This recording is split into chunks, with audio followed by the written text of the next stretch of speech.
ya Allah cak Kangjeng Nabi Ayub atuh ieu mah neuleuh kasep kieu mah atuh moal nyeri dicabut nyawa moal neuleuh ka kasepan teh atuh pan contona awewe di Mesir baheula ketika Kangjeng Nabi Yusuf ditah keluar ku Siti Zulaikha lantaran Siti Zulaikha teh dijejeleh ku gadis-gadis Mesir tuh eta Zulaikha ratu bae ge kudu kabungbulengan heran aing mah heran ya cek Siti Zulaikha teh nyahoon bae ka beungeut Yusuf jauhan ya nama kulantaran terus dijejeleh ku sanagara panggil awewe ngabaris ya didinya bere peso jeung apel begitu keur kieu Yusuf taal begitu Kangjeng Nabi Yusuf keluar ngeuretan teh terus bae datang ka ramo-ramo Pak ku kasep-kasep lah geus bacocoran getih ka dieu tah nyaho sia bacocoran geus getih ambalaya bacocoran terus bae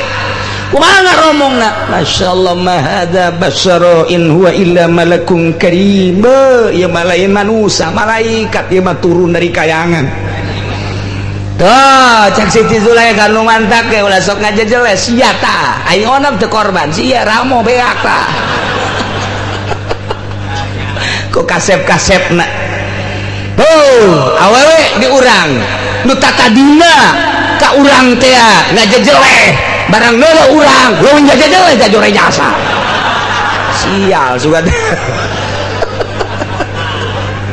lumantak lamun geus kos kitu lalaki mah datang ka Cisoka diwirid geus pokona mah lah awe sok nyiduhan kitu mah geus wae beak ujian wirid 7 poe baca ku urang ma hadza basyara in huwa illa malakun karim ma hadza basyara in huwa illa malakun karim ma hadza basyara in huwa illa malakun karim dibacana sapenting 75 baca ku urang tiukeun sarwiti Cikupa puf datang urang geus 7 peuting teh ka Imam Sarwiti Waalaikumsalam molotot bae nya nah sia kena ngomongnya nama hadza basyara wih ieu mah lain manusia nah mantap ya in huwa illa jinnun sial orang lain mantap orang aing pajar jin teu kataekan tah mah oh jadi jurig buai ge ulah sembarangan atuh ngamelet ge kudu nyaho heula waktu saha Sarwiti lahirna poe naon jamna jam sabaraha mun hayang pelet nanjur kudu nyaho jamna lantaran aya bintang di luhur nu meneran kana kelahiran urang ye jam sabaraha aya bintang ku ali palak teh tah dikajaokeun bintang naon waktu lahirna nyana jam sabaraha lamun lahirna jam 7 malam naon malam minggu bintang naon mau dibejakeun ku ulah jadi dukun ya aing ya malam sekian poe naon malam naon bintang naon pasapan teh terus bae pan bintang teh masyaallah di porosna masing-masing tanu mentek dina ilmu sulam ketika urang deuk nanggalkeun atuh bintang naon kabeh atuh ararah ya mentek teu misleuk deui percaya kana perhitungan ulama ulah hese-hese poena mata poena kaler kidulna bintangna geus diitung atuh hese-hese amat nah ketika urang deuk melet geh diitung sok Sarwiti lahir poe Minggu pedang apa batik jam sabaraha jam 12 oh mustari berarti yes hitung Sarwiti sin berat 30 rok 400 wow genep tak 200 hiji kan bagi 7 poe biasa sabaraha ieu mah jadi anak cara kada pasawahala wah teu beres ya jatuh aya kitu da jeung ilmu hikmat ge atuh kekuah sih nah timur sok kuari sabaraha sesana ternyata sesana teh aya genep berarti jam genep wiridna ku sia. Abajadun alif hiji 2 3 4 abajadun ji 2 3 4 atuh kudu kos gitu Masya Allah. Hawazun ha 5 waw genep berarti hari ke-6 Minggu Senin Selasa Rabu Kamis Jumat jam 6 wirid maghrib batur sholat siang wirid dan mudukun juga nana tuh saya mudukun mau kos gitu tirin ngaharepkan hadapkan awak sia kai Mas Sarwiti di mana Sarwitina denden 7 batu di dinya mereka 7 batu wiridkan bismillahirrahmanirrahim hadiah heula beres hadiah ma hadza basyarain wa illa malakun karim man hadza basyarain man hadza illa masyarain beres timpukan tiup bala timpukan kaimanan dong begitu datang tah batu katana langsung ke hati Sarti deng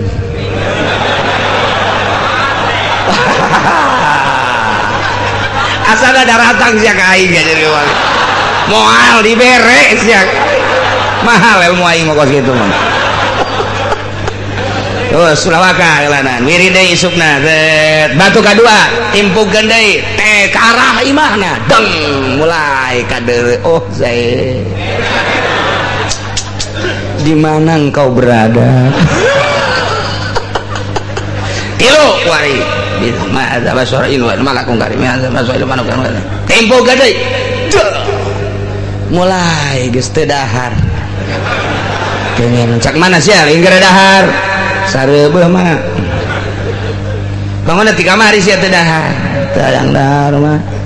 can kanyawan karak 3 peuting kan 4 mah ada basyarain wa mah ada basyarain tempo gede langsung pas datang batu ke handap oh sia tadi jak mana ngomong Zaid emang kadang gitu kok mak kadang asana kasep biasanya yo nyala di mana sih di mana ngomong-ngomong kasep mak asa dihareupeun bae Kang Jaed teh kamari ku sia diomongkeun ku ari ku sia di alem mak coba nita budak gerokeun cak mana teh digerokeun teh SMS ku sia tuh geus beres 5 genep 7 geus kagoler bae mamawa samping Kang Jaed ada promosi pelet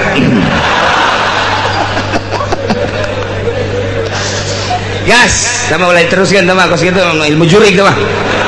ulah sia moal beres ya kajian ka aing datangnya moal kajian ku lagi aing mah eta mah nyaritakeun al hikmat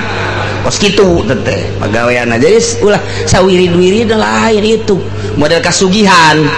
wiridana mah eta bae tapi tanya heula sangaran anu lahir anu oh sia itu berarti hitung tek oh lamun dek dewere wirid malam anu sia ngawiridna jam sakitu wah di wirid ujianana Masya Allah jualan naon ge laku bae eta kudu tepat heula tah eta bae tu cenah kiai mah moal beres sarua geus dikira meren moal sebab can kadeuleun niat benerna doraka lamun geus niat benerna bener lempeng jasa jangan bangun pasantren jangan bangun masjid jangan bangun kakarak atuh ieu mah sapira deuk kawin deui ka Karawang serahkeun ka sia bae geus pokona mah jadi jam-jamna sarua nyieun azimah ge saha ngaranna jadi nyieun asihan segala rupa ge di deuleu lahirna jam sabar etalah ilmu perdukunan nuantak nu calon lurah mah bego datanglah ka dukun ya menang bendera naon sia biru peronak dia makan minggu biru minggu. Wow, berarti sia kudu keluar ti imahna jam 4 teu meunang jalan hareup kudu jalan dapur makanya di dapurna ya sumur di dinya lain menang ngubrus ya ka sumur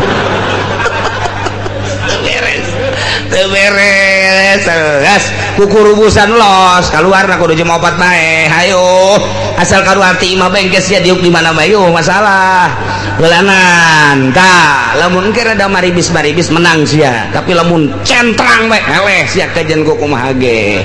menang berem mudukun mah kos kitu aja supaya yang menang aya elahna nu penting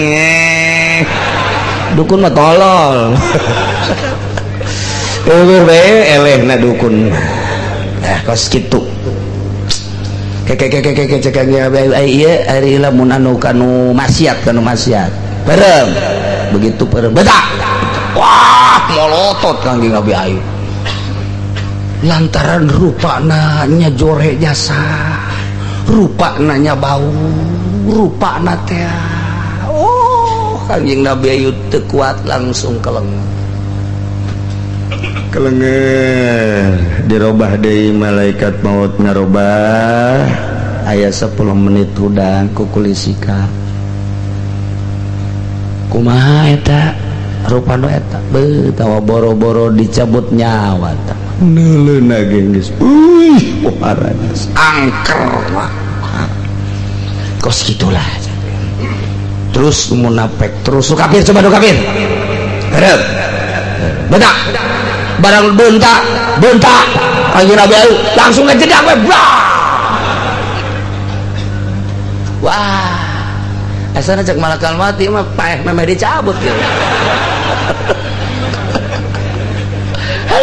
jadi kesepayat lah ya desta benang 10 menit kulasa kulisi udang kanjing Nabi Ayub ngageledak deui lantaran pohon malaikat maut can robah aduh tadi malaikat ngalalaga jelema mah cek bakal lopan ngageledak deui oh aing can robah aduh geus benang 10 menit kukulisikan deui diudangkeun ayo ulah aya geura bentak moal wakak geus robah kancang geus omah geus bener geus enggak pinsan deui asa da cek garat geus emang geus bentak oh bener asli deui beuh cek kageng Nabi Ayub rupa nu eta mah parah amat. Wih, kemasian lagi luar biasa. Hiji kulit dah hideung sakumaha seng, kastrol hideung. Nomor kedua keluar ti sabulu-bulunana. Nomor katilu buukna ganti ku ari jadi kawat. Ngerumbai ka handap. Dina mata kala luar getih, pika sieun pika ijideun. Lumantak loba kafir mah kafir lumpatan deuk sakaratil maut teh lumpatan jeung bae nu sapoe 2 poe 3 poe kafir mah saminggu sakaratil maut nanti lantaran ieu tah walau tara idz zalimuna fi ghamaratil maut lamun anjeun ningali Muhammad niscaya bakal ningali pohara jasa izi zalimuna ketika nu zarorim nu tadi kalalapir nu buang kawarah aya dina keur sakaratil maut wal malaikatu basitu aidihim malaikat langsung nakolan meupehan ka awak-awakna kawak-awak jelema nu zalim nu endek dicabut nyawana cak malaikat akhriju anfusakum geura kaluarkeun nyawa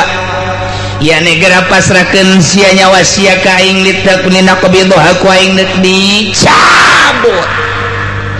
mangkaning make rupa nu model kos kitu masyaallah pohara jasa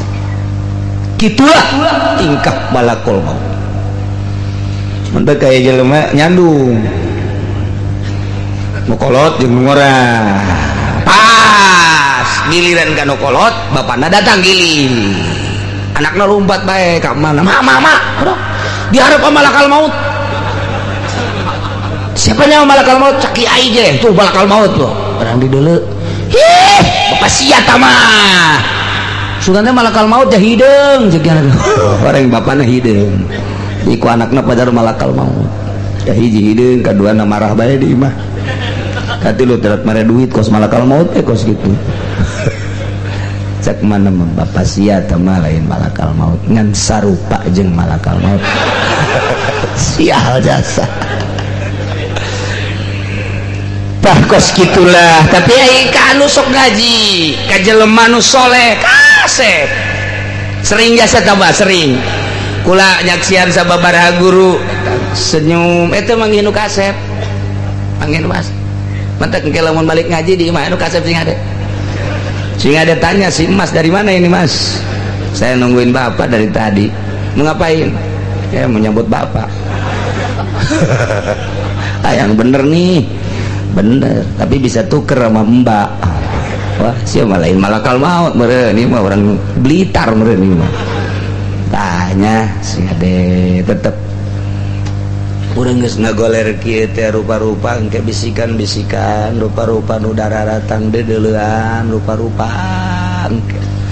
tah ieu lah saat-saat terakhir urang nyuhunkeun ka Gusti Sing Hade supaya husnul khotimah geus ulah eureun-eureun maca la ilaha illallah ketika napas urang geus pendek geus ulah la ilaha illallah Allah Allah ba Allah Allah Allah Allah tah aing ngaji mah tah urang nyaho tah geus deuk aya deuk eueuh anu nalkinan urang pancegkeun hate urang geus ulah make la ilaha illallah geus napas rada hangkeut mah langsung we Allah Allah Allah Allah Allah terus bae hate urang teu kudu aya soraat Allah Allah Allah Allah Allah Allah terus malaikat engke nembongan ka urang na kasep Allah Allah Allah Allah Allah Allah terus bari diangkat dari Allah Allah Allah Allah Allah malah nu recok-recok itu gitu betah ketika urang geus manteng ka Gusti Allah loba nu ngalobrol ngobrol we teu betah mentek nyingkir nu bangsa lain-lain ahli Allah kanu keur sakarat bakal keluar sia keluar kecuali dek nalkinan mun aya keneh napas la ilaha illallah saurang bae ulah lobaan recok engke nya nurutan la ilaha illallah geus asal geus bisa ulah ditabak ulah dipaganding geus bisa geus antepkeun engke beuki ngaranjung ngahanjung tah talkinan de Allah Allah Allah ulah salah nalkinan Allah Allah Allah Allah jangan nurutan ke Allah Allah Allah lah lamun keur mejana kos kitu mah terus diceulina Allah Allah mun bapak urang uwa urang imang urang kebenaran urang hadir sakaratul maut kos kitu nalkinana tah Allah Allah kenyana nurutan Allah Allah Allah lakinu mautakum bejaan hurukan talkinan jelema nu endek maut lakinu mautakum bila ilaha illallah mun masih kena napas panjang la ilaha illallah lamun geus pendek Allah Allah Allah Allah tuh al-yawma tujzauna 'adzabal hun dina poe maneh bakal dibales make siksa anu hina nu pohara bima kuntum taquluna ku perkara nu aranjeun ngararomongan Allahi ka Allah ghairul haqi teu bener ngomongna sagala ngaku nabi sagala ngaku diwahyuan sagala ngaku-ngaku dek nurunkeun kitab nu sarua jeung Al-Qur'an asa bangkawarah teh kuari bakal disiksa sia dibales sia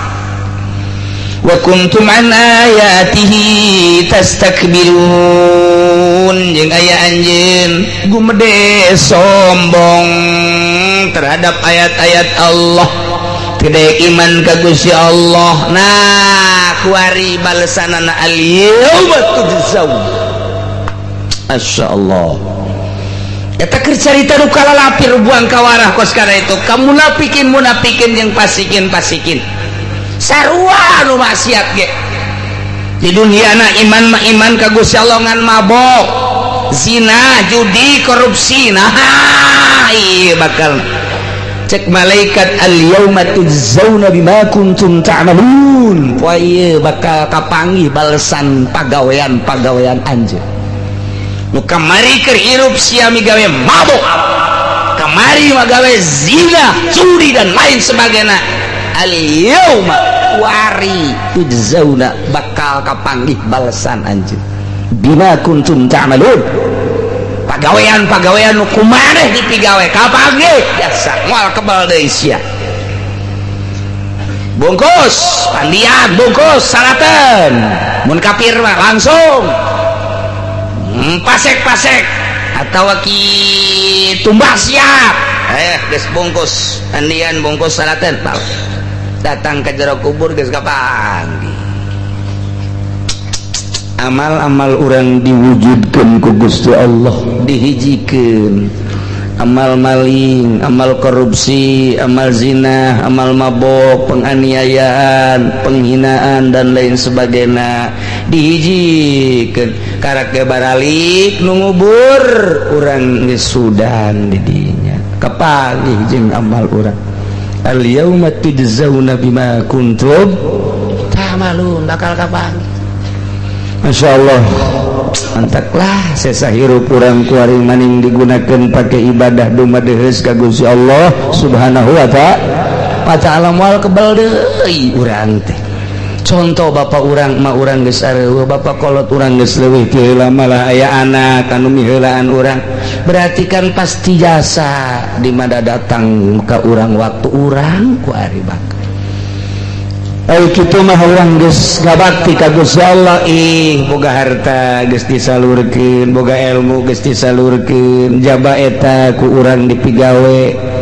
segala rupa urang geus ngabakti ka Gusti Allah tinggal nyanggakeun sadaya-daya Gusti titipan Gusti ku abdi parantos dilaksanakeun abdi na atuh parantos dilaksanakeun sabisa abdi salat abdi sakieu bisana haji sakieu bisana ngazakat ngaji jeung sajabana tapi pan Gusti harapan abdi tak berharap ke Gusti Allah tapi ngalaksanakeun eta mah mas mantep lamun berharap ke Gusti Allah bari teu ngalaksanakeun nah ieu siksaeun Allah jelema sia ulah sok kamalinaan segala mabok segala zina kos moal paeh bae cek jana aing mah kos kieu ge boga prinsip Allah mah maha gopu soekeun habek sungutna ka dieu sia soekeun ku ceberewek sia sangeunahna bae sia berharap sote lamun ibadah ka Gusti Allah Gusti abdi salat abdi puasa abdi zakat abdi haji abdi sok ngaji tah ieu parentah Gusti ngan abdi bisana sakieu tah abdi berharap kana gopur Gusti abdi berharap kana rahmat Gusti sakieu bisana eta mah meujeuhna tapi anu mabok mah anu zina eprak ngomong atuh rahmat Gusti mah lain cara urangnya nama atuh dihampura-hampura bae